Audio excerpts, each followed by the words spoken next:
بسم الله الرحمن الرحيم. أولا السلام عليكم ورحمة الله تعالى وبركاته. كسر دواada xaaji official anigana waa Cabdiraxmaan Xasan Cumar. wararkii ugu dambeeyay ciyaaraha suuqa kala iibsiga maxaa laga qoray ciyaarta caawa PSG vs Real Madrid. wax walba laga filan karo. Chelsea oo weli la hadal haayo bandhigeedii waalid ahaa ee labada gool ugu soo baxday ka gudubtay gaartay finaalka koobka Club World Cup. haddii aad nagu cusubtaa barteen YouTube-ka fadlan subscribe noo saar, like dhasiin share gare. waa ka imaad celina daawashada muuqaalkan. haddii barteen Facebook aad naga daawanaysidna fadlan follow noo dhe, like noo saar, siin share gare oo labada asxaabtaada gaarsii meel sare. like iyo share waa dhaxalka kaliya aan kugu leeyahay. mahadsanid. markale kusoo dhawaada xaaji official. wararkii ugu dambeeyay waxaa ka mid ah kulanka laisku diyaarinayo caawa bilaabo doono saacadda markeeta 4 saac habeenimo u dhaxeeyo PSG iyo Real Madrid. kulan ka tirsan Club World Cup heerkiisa semifinalka oo caawa la soo afjari doono. labada midkii badiyana wuxuu gaari doonaa kama dambaysta tartan Club World Cup iyadoo ay ku sugayso naadiga kubadda cagta Chelsea oo xalay ka soo reebtay Fluminense goolal ilaa 2 gool waxba ay ugu soo adkaadeen. marka Chelsea ayaa sii horeysay caawa soo bixi doono waay kaliya ilaa laga gaaray 4 saac habeenimo aan ka warhayno. mar haddoo bilowda ciyaarta waa ku deesi. sidoo kale kulankii xalay ee u dhaxeeyay naadiga kubadda cagta Fluminense iyo Chelsea waxaa laga soo calaamiyay xidiga dhawaangalka ahaa ee ka imaaday dhankan iyo Brighton and Hove Albion, Joao Pedro oo kulankiisi ugu horeeyay uu dheelay Club World Cup una dheelay naadiga kubadda cagta Chelsea oo si fiican ku bilowday 2 gool ee ciyaarta go'aamsan dhaliyay goolba goosha ka daran. tii hore la yaabana mid kale mid hore iyo mid dambe waa la kala dooray xidig garoonkan sidaas ayuu ku qaatay. Joao Pedro markan bandhig waali ayuu ku soo bilowday, bal aan aragno safkor miyuu ka gali doonaa finaalka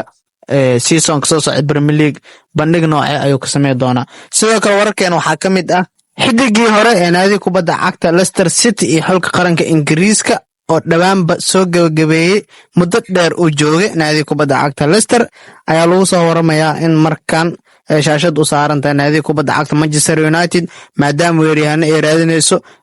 lana leeyahay ciyaartoy badan ayay fasaxday. markana waxaa shaashad ay soo qabatay Jamie Vardy oo loo bandhigay in heshiis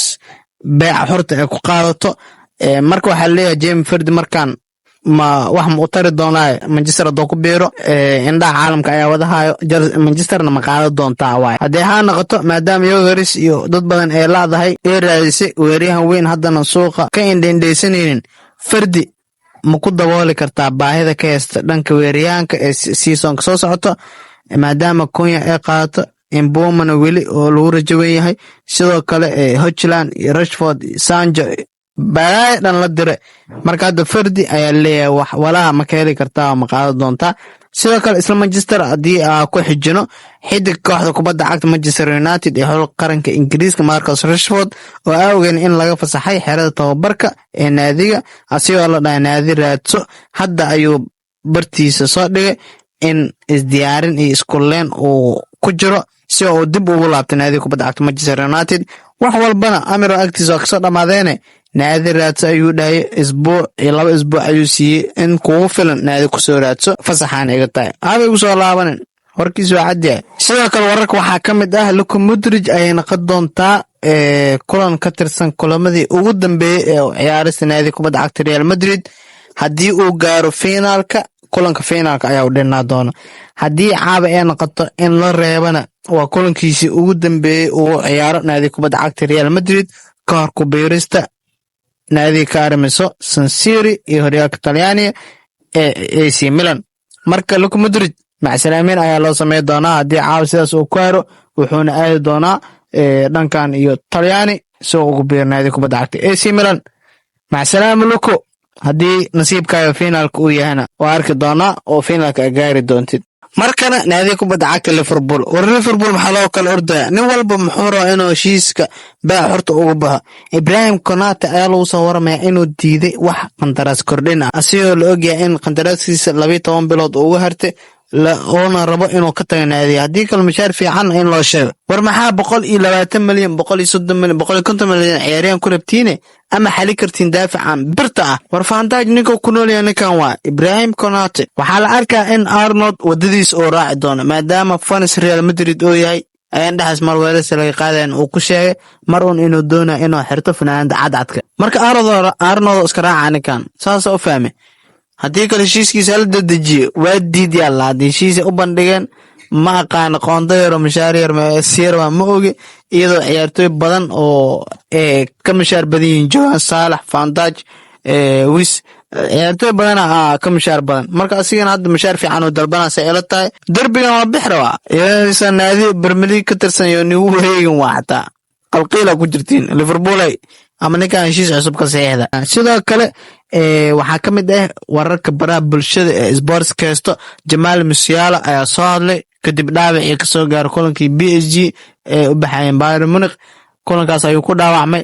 saali iyo qaliin iyo balaayo mare hadda ugu dambeyn waa soo hadlay asoo dhahay waan iga mahad celina dhiirigelintii garab istaagii wax walba sameyseen waana mahadsantiin markaan wuxuu leeyahay waa caafimaad qaba walow la dhahay